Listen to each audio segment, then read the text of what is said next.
Beginilah suasana pelantikan pengurus Persatuan Wartawan Indonesia Kabupaten Musirawas periode 2020-2023 di Auditorium Kantor Bupati Musirawas, Kecamatan Muara Beliti.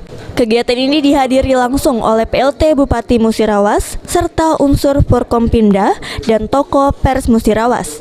Dengan tema menuju Pers Musirawas semakin terdepan, terampil, cerdas, dedikasi, beretika, profesional, dan bermanfaat, Ketua PWI Kabupaten Musirawas mengatakan, pelantikan PWI bertujuan bagaimana mewujudkan Pers Musirawas semakin terdepan dalam terampil, cerdas, dedikasi, dan bermanfaat, dan menjadi visi utama dalam menjalankan fungsi pers.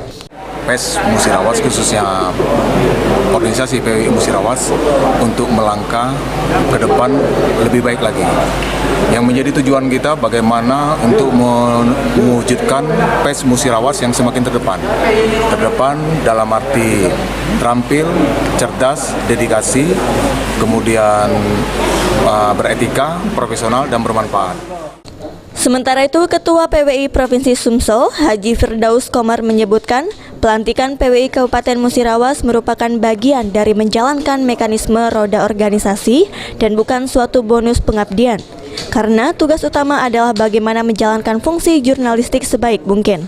PWI Kabupaten Musirawas ini bagian dari menjalankan mekanisme roda organisasi, dan ini bukan rolling ya dari kepengurusan sebelumnya ke kepengurusan sekarang. Dan bagi kita wartawan ya, organisasi ini bukan suatu bonus pengabdian bagi kita, karena tugas utama kita adalah tugas melaksanakan fungsi jurnalistik intinya.